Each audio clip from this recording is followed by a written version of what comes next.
Duha ka mga taga-barangay Lawaan 3 sa Dakbayan sa Talisay nakalas tungod sa sakit nga leptospirosis sa miaging semana. Samtang ning kanunay nga pag-uwan-uwan dala sa bagyong Verbina, mga residente nga posibleng bahaan padayong giawhag nga moinom ug pangontra sa leptospirosis. Ang report ni Femari Dumabo. Nagbangutan kining usa ka inahan tungod sa kamatayon siyang bugtong anak tungod sa sakit nga leptospirosis niadtong November 18. Kining ilang lugar sa Purok Saging sa Barangay Lawaan 3 ang usa sa grabing nabahaan atul sa pagkusok-kusok sa bagyong Tino niadtong November 4. Hinungdan nga bisan tulo na kasimana ang milabay, lapukon pa ang lugar ug padayon ang clearing operation.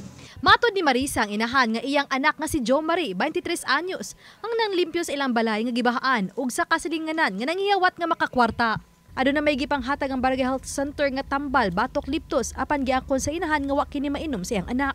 Murag atong tay mama nasudlan na gyud kagaw ang iyang samad. Maulang gyapon kung ako siya paimnon mama pildi gyapon siya kay away naman ang tambal ni una naman ang kagaw. Man pa jud nadali jud nako. Aman jud ko kabaw man kung anak gyud ang sakit nga mao gyud na makamatay. Kay kabaw pa ko di na ako palimpyo na akong anak. Hinungdan nga dako ang iyang pagmahay kun nga nawa niya pugsang anak sa pagpainom sa tambal. Naa sila tambal gihatag. Moto nakainom ang uban ako mga kuan akong uban mga bata ya asawa akong gipainom kay para protection ba kay wa man siya inana. Sa iya wala ko ka protection sa iya. Ako lang panawagan nga maka sa kuan na lang sa gamay lang nga financial nga makatabang taon sa iya. Kay Martes ilubong naman siya ma'am. Kulang wala man jud ko. Susama matod pa ang nahitabo sa 39 anyos nga silingan niya nga namatay usab sa sakit nga liptos nito November 21. Giangko ni Kapitan Frederick Regiba Nababol nga gawa sa duha nga namatay aduna pay tulo ka mga pasyente nila nga naapa sa tambalanan tungod sa liptos.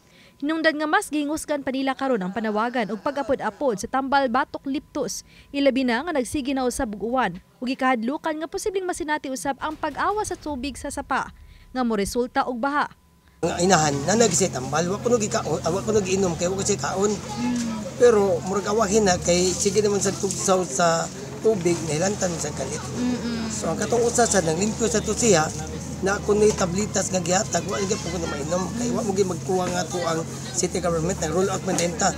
Ang uban ipabutang sa Barangay Health Center para ma-access sa mga tao ug katong dili mag-access ipa-house to house ang atong tambal para makainom ginang tanan. In general, ang tanan niya na expose sa baha nga nakaubog sa baha kay siyempre taas mo ginang tubig. Moinom kita og gitawag natong prophylaxis. Matod sa kapitan nga tungod sa ilang flood monitoring system, apil pang ilang public address system. Bisan kun grabe ang nasinati nga baha sa ilang barangay ug dulan sa 1,200 ka mga panimay ang apektado. Way natala nga patay sa ilang lugar atul sa pagkusok-kusok sa bagyong Tino. Ang katapusan mo na rescue ma'am, pinaagi sa Talisay DRM. Nari sila. Bro, 7 o'clock na to ha. Happy na ito mag-8 o'clock. Yan na. Mga pito kita tao. Kanang-kanang nakawin niya o kanang lubi. Ngayon sa katao dyan, isa ka. O saan ni. Kanang 5 ka mo kanang sa Akasya. 300 ka balayang na wash out, hinungdan nga daghang pamilya pa ang anaa sa evacuation center. Pipila pa ka mga tabang ang nagabot-abot, sama na lang niininggikan sa lungsod sa Pulumulok, South Cotabato. It's natural manggod sa ato ang mga Filipino to help. It's very natural sa tuwa nga mutabang. Uban ni Marlon Malgazo o Cleofer Lumayag, Femari Dumabok. Balitang Bisdak.